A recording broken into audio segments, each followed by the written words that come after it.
SMX oli mutini yongezako katini baseline ngantini jikubise gono Feffe Bussie wo anti bakaisa ka Feffe Bussie ko alongside the SMX ya man ya galo wo ya gale ne X and ne SMX po.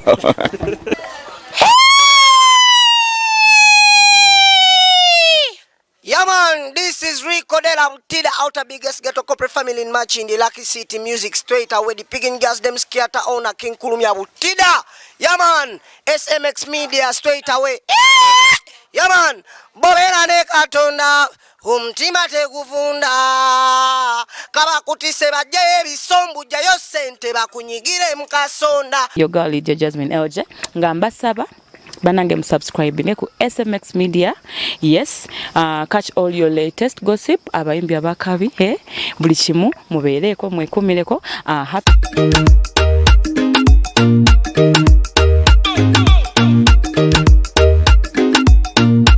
international Chiyeji wale no happy bizarre no challenge up on the beat no Mr. Ago Mupate, pate fuse pate, abale wakamo suwa pate, eno dijanyo mesa pate. Tuli mupate, pate fuse pate, abale wakamo suwa pate, eno dijanyo mesa pate. Nabe kokure mangaline amza, kenzo busondo lo nebo mumila, lava Andre wanyige chiwala. Nino waliwa Sirimani Mwene kampalo chisanga mubalo Wavumbuka bamesane chilo sasanya Bushiwa bubela mubala Mumala kutuka wako kukanya Chinyedo mkumbu Chiyeji wale Tuli mupate Pate fuse pate Abale wakamo suwa pate Eno dijanyo mesa pate Tuli mupate Pate fuse pate Abale wakamo suwa pate Eno dijanyo mesa pate Bana bawala mbalaba mujesu sisa mutulu myanyo na yamba saba mutuwe Chitufu bakabasa jabanyo banyo na iwe bali kukwatira olichi kwako Mista enule ne puri meli mukasonda Taxi kutorero mama kusoda Kuno mulembo mukadeno mububuka Nebakadama befuze TikTok Chiyeji wale Chinyedo mkumbu Chiyeji wale Chinyedo mkumbu Tuli mupate Pate fuse pate Abale wakamo suwa pate Eno dijanyo mesa pate Tuli mupate Pate fuse pate Abale wakamo suwa pate Eno dijanyo mesa pate Yeah You girl wine pidi dum dada Atali muchita danze tanga Yeah baka lift kati ya go no na Okuja wano mpata wano kada Green genge Mupate Challenge ne pato Mupate Zomani zone chaspi Mupate Rona da boss na ye Mupate Za kuzina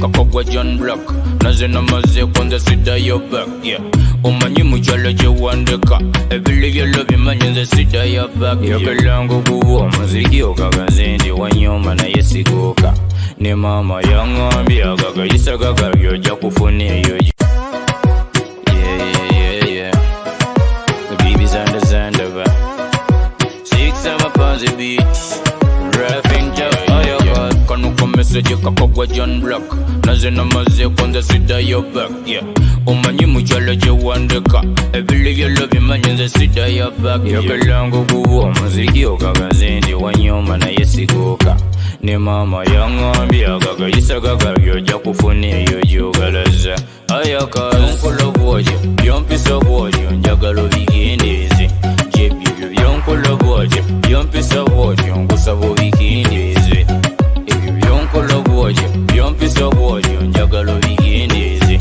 Jebyo yonkolo bwoje Yompisa bwoje Ngusabo bigindezi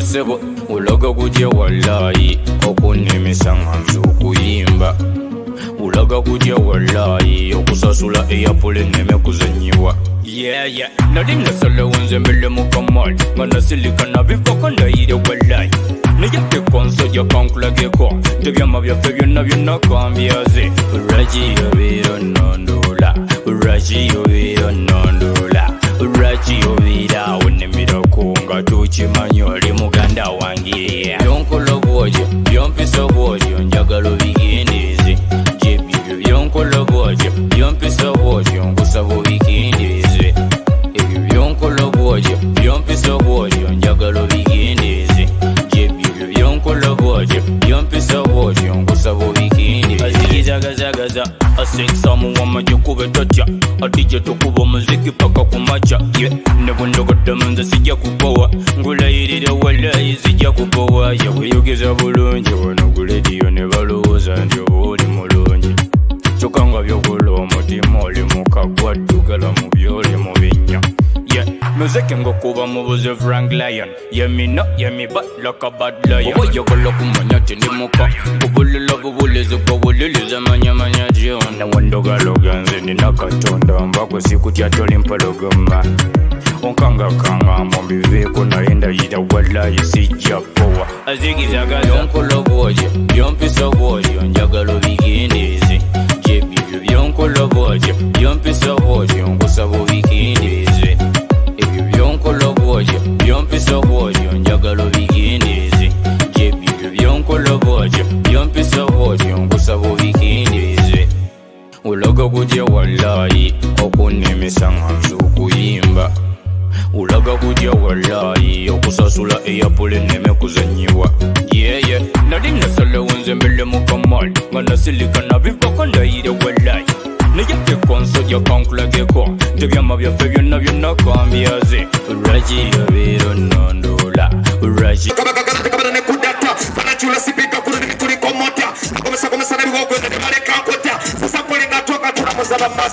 bazimba bemenya kiboko ne mbasakata owonyoze nawe nyama mazinerata mubakazi dagigas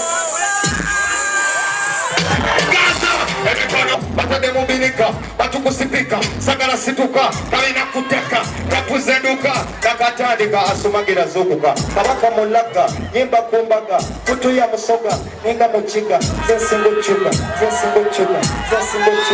zesenoga nendira fumbe akabiro kikere nimulokole ziri mukomole kuba kungulu kuba kumambali kuba monsoda nagaze mubalete nomwe sire kwine nga toyina appetite endagala nirese tulisiga ku muti okuliriddawo magulu gange wakati otulako mpona ng'omwana tula ku poti gulinga musumali guyitane mu bbaati guno mukambe gumanyi n'okkuba saluti guno mukambe gumanyi n'okkuba saluti abakazi ekampala gubogesa olusungu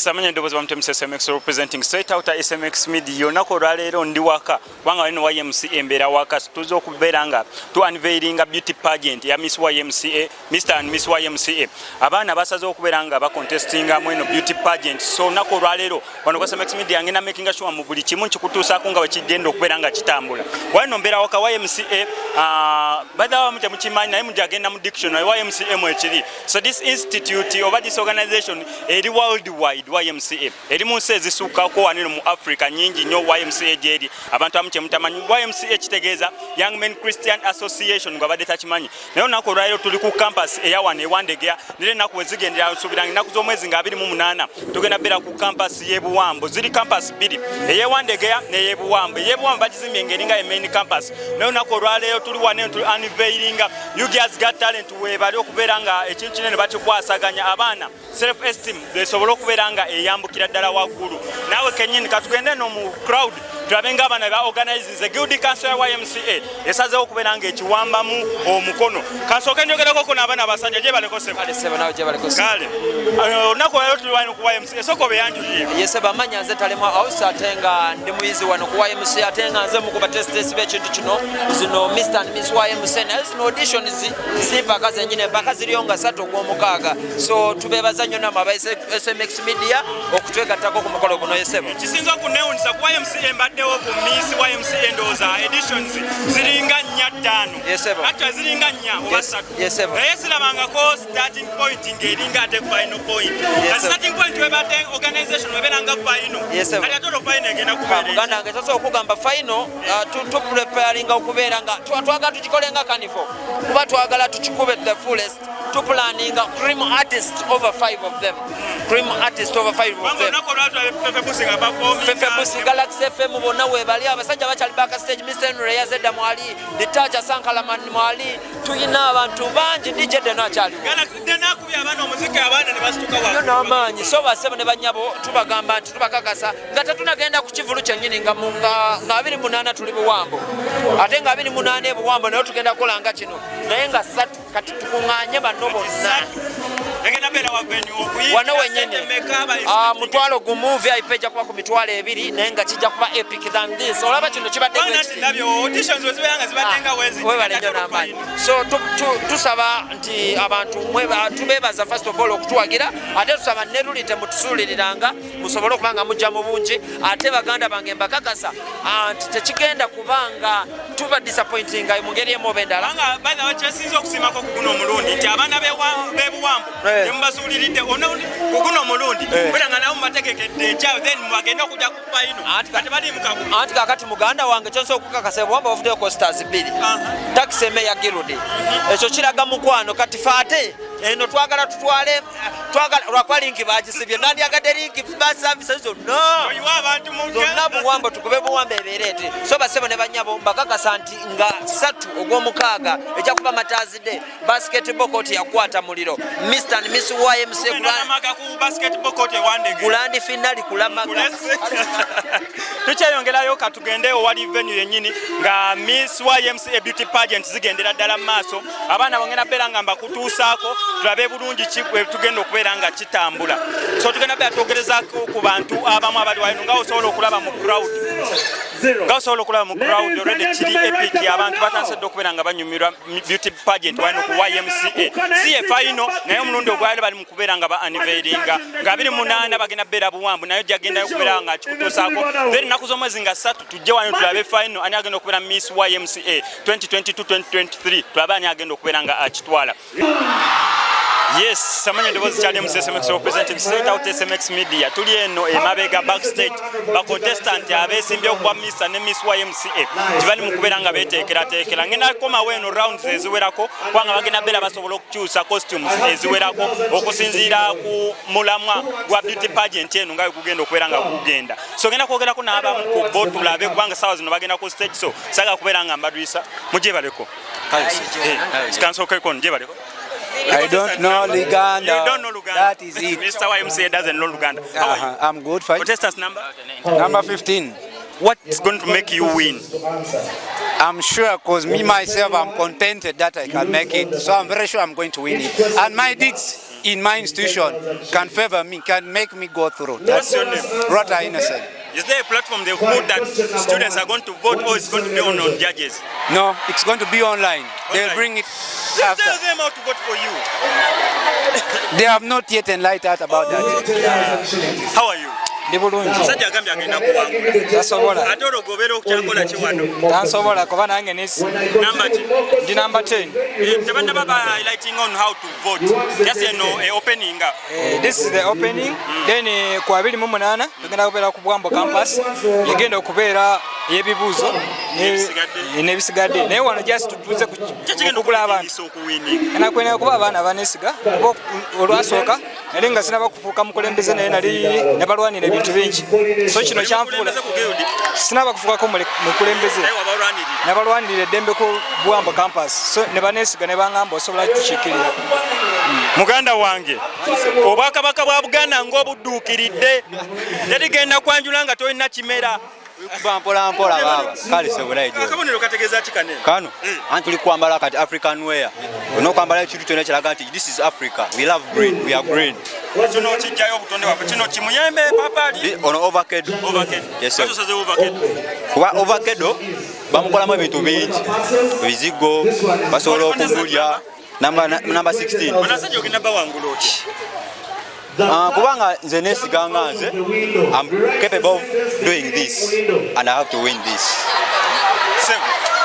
Abyogedde obiwulira kati simanyi gwe kyogenda kukola ekiriwo ate mukama wange ate nati ye yagenda owangula ategeeza gwewarekeddeko agenda okuwangula bannange mugenda kumumya omuto wano soka obuze ku bantu amannya bamutasa Sir Jackson Kaysan bangi gwe amanyi nga MC Kaysan ku YMCA vibes maker ate nga plot maker nze abategekera zipate ekisinga bakimanyi ate nga ndi dansa bena babimanyi bakompita wekituufu batiddemu naye ndi contestant number 1 nenamba ogirabye ekigenda okumakingisa okuwangula ndi omuntu ali kind ndi omuntu ali friendly ndi omuntu atalina bad energy kasa kigwekyo awo kibeera kiwe kangendeko ku bamaama bannange olunaku olwaliro ngenda kwefunira miss temuddamu jangu tugende wamma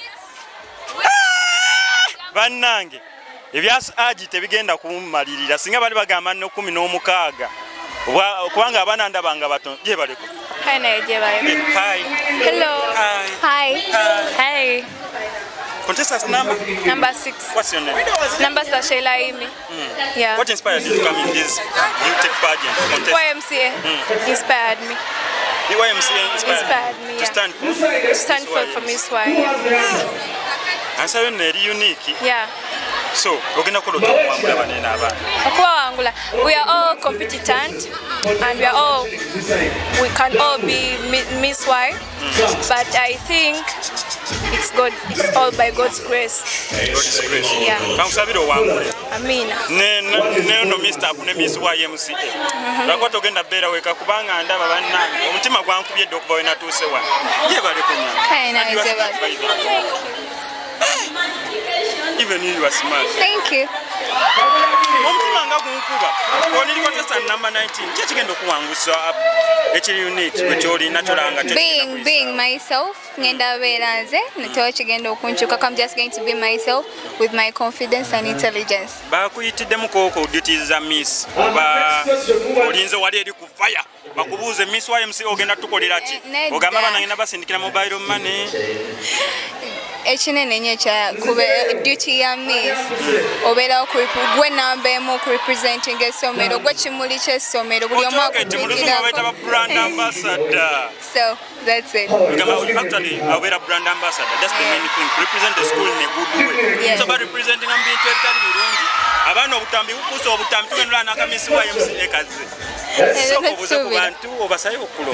Babuuzizaako mbadde nsaba ku bululu bwammwe. My name is Mtihiro Brenda. Contestant number 19. Nawe wegaseeko abo babiri simanyi dini wenenkola. Hi. Hi. How are you? I'm okay. How are you? Looking good. Makeup anyaka kozeeko. Bamuyikidde Relations. Oyo natanze okubbira ebigezo wandiyitawo kulwa makeup. Yeah. Nange nga mu branding ddala. So contestant number 8. What's your name? Kutesa Esther. Oyambadde African wear nungi green ono kala kyabera on orange. Orange, green, orange, black. Not green, orange, black. Because environment black represents Africa because it's a black ndabe ebibuuzo omanyi obiddamu omanyi omuntu ayinza okwambala ekintu nga tamanyi nawe bakiyita so kiki unique gwe kigenda okuwangusa alina ne kadimpo uniqueness ojeweredde actually unique. I feel myself that I'm going to be because what makes me feel unique, I have the height, I have the size, I have the looks, I have the smile, and I have love for my school whereby come what may I'll struggle to make it. It's true. I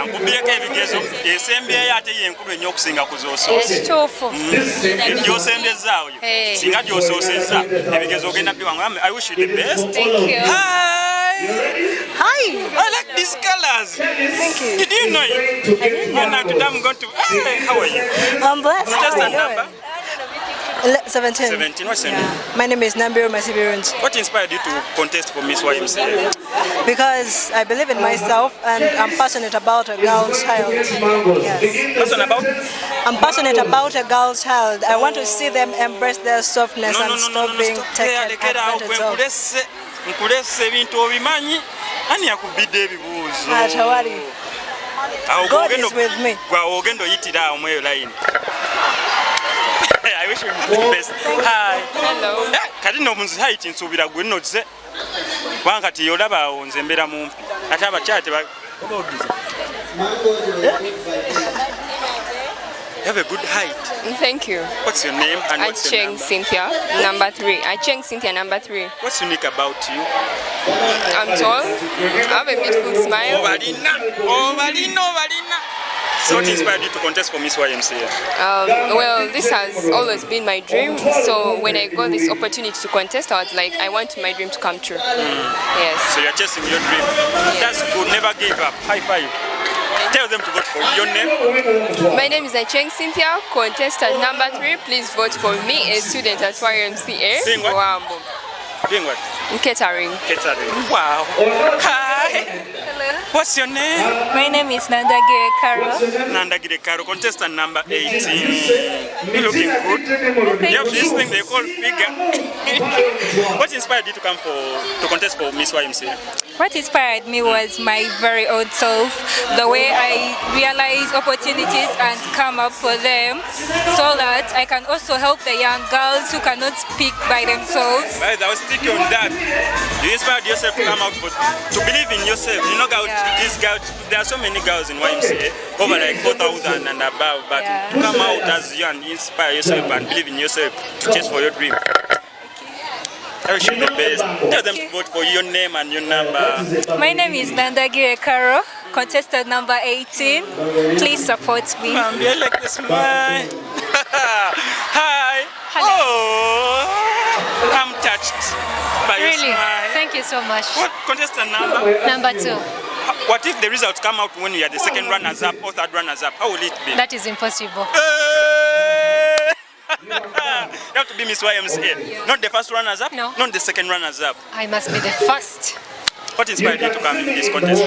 Actually, this has always been my dream right from my childhood. When the opportunity came? Yeah, I had to get it. Tell them how to vote for your name when time comes for voting so that they can vote for contestant number 2. Okay, my name is Mbaiza Christine, contestant number 2. Please guys, I'm humbly requesting for your votes. I'll be grateful. Thank you. She's the best. Hi, you have the high. I like the makeup though. Thank you. Makeup Thank you. So, what inspired you, contestant number 11? What's your name? My name is Nandagire Josephine, contestant number 11. I was inspired by my own self, my love and passion for fashion.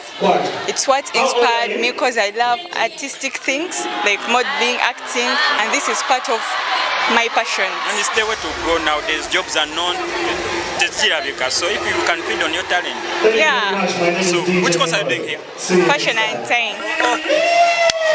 Cameraman, come this side and we talk to these ones. Another color I like so much. How are you? I'm okay, hi. Are you for real? Yeah. Hey, she's for real, not makeup. Natural. Contestant number? 4. What's your name? Cementa Patience. What inspired you to come to this beach party? First of all, I love modeling. I wanted to be an inspirational to other students. I want to be an inspiration to a girl child there. Many have fear, but you have to be courageous. Yeah, they can. Yeah, but you have to build that courage to be here. Not everyone can stand. Yeah. You have to be there for them. Yeah. If you come out, results come on, you are the second runners up. Why should I? You give up your responsibility to inspire. No. I'm a girl child. I'm a woman. Girls are the mothers of tomorrow, so you can't give up. Give them your name and tell them to vote for you. My name is Cementa Patience. I'm kindly requesting for your votes. I know me and you, we can change. Come here. You see the miss who can dance? Hi. How are you? I'm okay. How What's are your you? name? Sambi Rashida. Rashida. Contestant number? 7. What inspired you to come in Nogamba and Abawala? Just over the Because I had love for it and Kama is a beach. And I know I can. Because I come.